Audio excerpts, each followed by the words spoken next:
வணக்கம். இன்னைக்கு ஒரு குட்டி கதை சொல்ல வந்திருக்கிறேங்க. இந்த கதை ஒரு சிரிப்பு கற்பனை கதை. ஒரு அம்மாக்கு 3 பெண்கள் இருந்தாங்களாம்.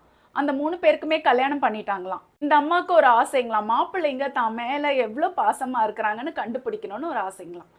அதனால என்ன பண்ணாங்க, முதல் மாப்பிள்ளைய கடலோரமா கூட்டிட்டு போயிட்டு ஒரு படகுல உட்கார வச்சு 2 பேரும் படகுல போயிட்டே இருந்தாங்களாம். யாரு? மாமியாரும் மாப்பிள்ளையும். அப்ப என்ன பண்ணாங்களாம் அந்த மாமியாரு, திடீர்னு படகுல இருந்து கடல்ல விழுந்துட்டாங்களாம். இவங்களுக்கு நீச்சல் தெரியாதாம். ஆனா மாப்பிள்ளைக்கு நீச்சல் தெரியுமா? ஐயோ! தாய் மாதிரி அவங்களாச்சே விழுந்துட்டாங்களேன்னு சொல்லிட்டு காப்பாத்தி வீட்டுக்கு கூட்டிட்டு வந்துட்டாருங்களாம்.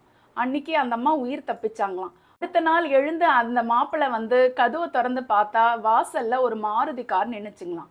மாப்பிள்ளைக்கு ரொம்ப சந்தோஷமாயிடுச்சாம். கிட்ட போய் பார்த்தா, மாமியாரின் பரிசு அப்படின்னு எழுதி இருந்துச்சுங்களாம். ரொம்ப சந்தோஷமாயிட்டாராம் மாப்பிள்ளை.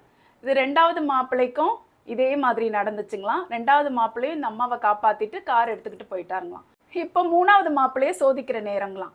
இந்த அம்மா என்ன செஞ்சாங்க, அந்த 3வது மாப்பிள்ளைய கூட்டிக்கிட்டு கடலோரமா போய் படகுல உட்காந்தாங்களாம். 2 பேரும் படகுல போயிட்டே இருந்தாங்களாம். மாப்பிள்ளை இப்படி கண் அசந்த நேரத்துல கடல்ல குதிச்சுட்டாங்களாம். உடனே என்ன காப்பாத்துங்க மாப்பிள்ளை, காப்பாத்துங்கன்னு எவ்வளோ கதறினாங்களாம். ஆனா இந்த மாப்பிள்ளை என்ன பண்ணாங்களாம், நான் உங்கள காப்பாத்தவே மாட்டேன். நல்ல பொண்ண வளர்த்து வச்சிருக்கிறீங்கங்க. என்ன ரொம்ப கஷ்டப்படுத்துது. கல்யாணம் ஆன புதுசுல என்னால முடியல.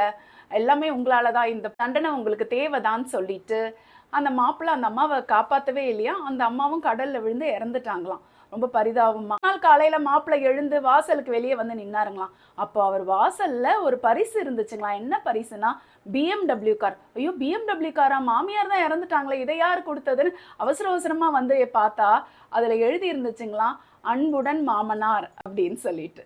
என்னங்க உங்களுக்கு இந்த சிரிப்பு கதை பிடிச்சிருக்கோன்னு நினைக்கிறேன். அடுத்த குட்டி கதையில உங்களை சந்திக்கிறேன். நன்றி, வணக்கம்.